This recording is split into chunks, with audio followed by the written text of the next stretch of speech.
What's up, friends? My name is Colin. I'm with Caliber Pool Pro. Today we're on site doing a pool inspection for a home buyer here in Barnegat, New Jersey.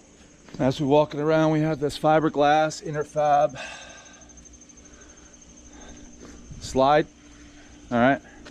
Obviously, this slide, typical for this installation, would be recommended for removal. As you can see, this fiberglass here is cracked. Here, that's got is cracked, and this slide is aged, and we're going to recommend that this be removed. As we walk around, we're going to obviously notice, the first thing that we noticed when we walked in here, how low the water level is. We've had the hose in since we've gotten here, so we can make sure that all the skimmers are up and running. But if you look at the water level, it was just below the faceplate of the skimmer. You got your Polaris in here. We got a single main drain. We got a pool light in the deep end here. You can see that that's kind of sticking out a little bit, so that's going to have to be, one, tested, but two, that should be secured. Why is that out of place? That's not supposed to be out of place. Missing return fittings, ladders, handrails. These things, broken anchor cups. This is really important, for one, for safety, but two, for bonding. Right? The bond wire, it runs along the perimeter of the pool. All right, it's attached to anything metal that's in the pool, and should always remain intact. When you have an anchor cup that's been compromised, you're compromising the bonding grid. Got our cutout steps, got our air lines.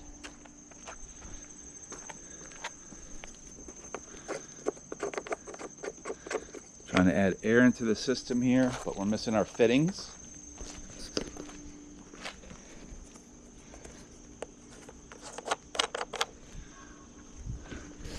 All right, we noticed that this liner is creasing in a number of places on this wall, and looks like it's met its day and should be replaced. We'll recommend replacing. So we have our skimmer valve closed off, but obviously the valve isn't holding. As you can see, it's running down into the skimmer there. One of the other things that we look for here in Caliber Pool Pro in inspections is we're looking at our interior of our skimmers, noticing if we have any cracks. Right, cracks that has compromised the skimmers. Maybe some epoxy giveaways. This is a Hayward skimmer. We got another pool light here. We're going to test that out. We got our Polaris line. Right now, we're going to test that out. All right, this skimmer is holding water. The other one is not right now. Check out that crease. All right, we got creasing all along the wall there. All right, single main drain, looks like a Hayward WG 1048E VGB compliant cover. We'll recommend replacing of these ladder steps and this complete ladder. All right, so as we're doing a pool inspection, one of the things that we're taking a look at is our heater, right? Our filtration system, and one of the part of the filtration system is a pool heater. As you can see, water is dripping out of the heat exchanger there, the sealed heat exchanger on this Hayward pool heater. That's no bueno there. All right, so if you're one of the things, a few things that we're looking at on a pool inspection, just like if you're having a home inspection, you're going to have somebody take a look at the roof. You're going to have somebody take a look at the HVAC systems. You're going to have somebody, take a look at your heating and cooling and ductwork and that type of thing, and find anything that might be, not normal. And then big ticket items is really what we're looking for, and the pool heater is a big ticket item. When you want to enjoy the luxuries of your new home, and when you have a pool heater, that's one of the things you can extend your season. You can extend your season here in the Northeast up until October, or even into November, and you can also start your season as early as March and April. So having a pool heater and knowing that you're buying a home and it's advertised as having a pool heater, you want that inspected. So here we are. This pool heater is no bueno, and it's going to need to be replaced. Big ticket item. All right, we have pool lights. We're check those. We got a Hayward Super Pump. We got some leaking coming out of the filter. We got a sand filter. We got our valves here. We got our valves. We got our Jandy valve, or our Pentair valves, right? Swing valves, check valves. Right now we got the system running off the main drain line right here, and then the other two are our skimmer lines. We had some problems getting that together, but one of the things that we do here at Caliber Pool Pro is, for the home buyers, we label everything, right? How important is it to be labeling all your piping and your plumbing and your heater and which direction the water's going, so the homeowner, when they're coming in, know exactly what's going on. And if they want to give us a call afterwards, if they have any questions, we can walk them through how to get that started up. Check out, all right, so on the back of this pool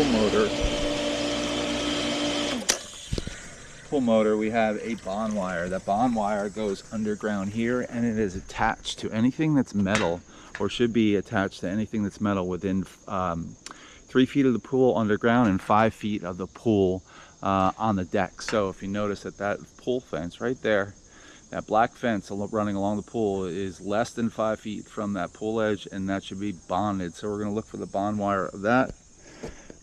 This pool fence here should be bonded and connected to that pool motor. We have our slide here that's supposed to be connected to the bonding grid. Slide is supposed to be connected to the bonding grid. Don't see an exposed wire. Our pool lights are supposed to be connected to the bonding grid. Our ladders and handrails are supposed to be connected to the bonding grid, just like our pool fence. Within 5 feet of the pool is supposed to be connected to our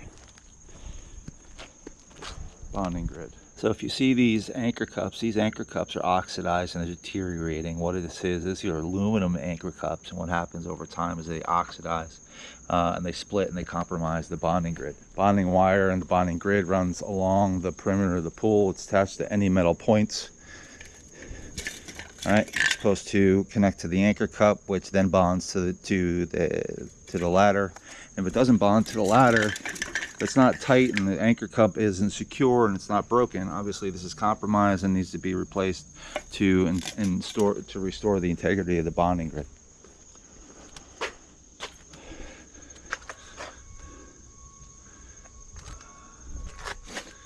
Now these bond wires could be underground or they can be above ground. All right, they could be attached, but I don't see anything attached here.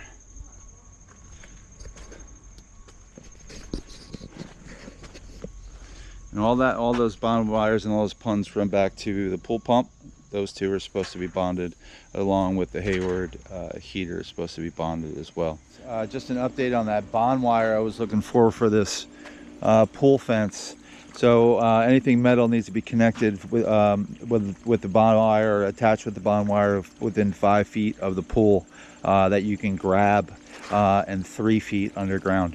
All right, so what we've done is, when we inspected along the fence, came across our bond wire that's coming out up from underneath the deck, and it's connected to our fence. All right, so in our inspection, this fence is indeed bonded. So one of the things that we like to do here in a pool inspection is to label everything. So when we're in the pump room, we want to know which valves go to which ones are operating properly. So we've established that we have our main drain, so we labeled that, and we're running off our main drain. Now we have our valve that's closed off this line and closed off this line. We have two skimmers. All right, so if we open this one up, close the main drain, we lose prime, but we hear the water running over in that skimmer, so they're pulling very strongly until it brings air. So we know which line this is here.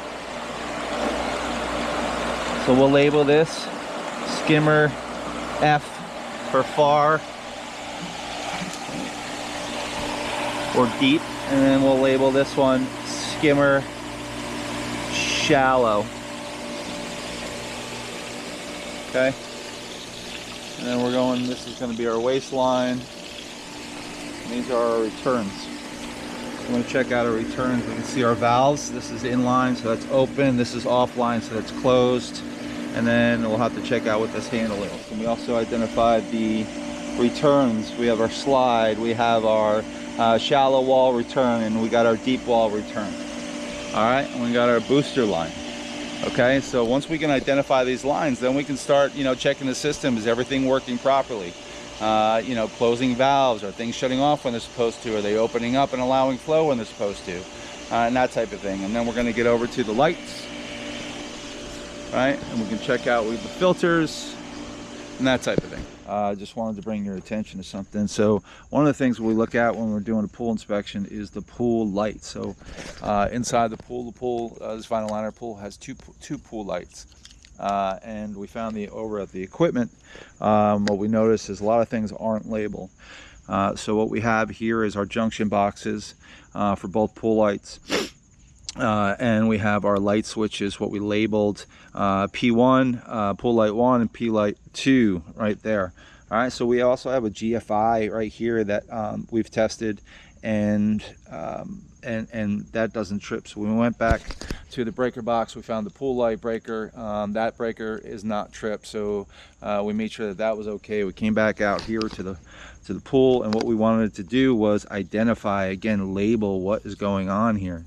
So we have our two pool lights, which we thought were our lights. We're going to switch one on, and we found the power is running to this one, so we labeled this PL1, and then we labeled this one PL2.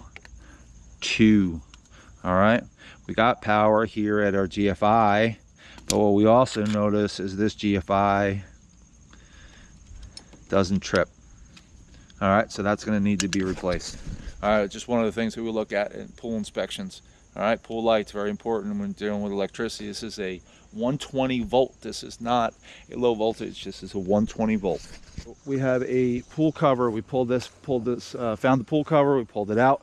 All right, what we like to do is lay it out onto the grass, walk the cover. Let's see if we can find any holes in the cover. This is a Merlin solid cover, Merlin Industries out of New Jersey.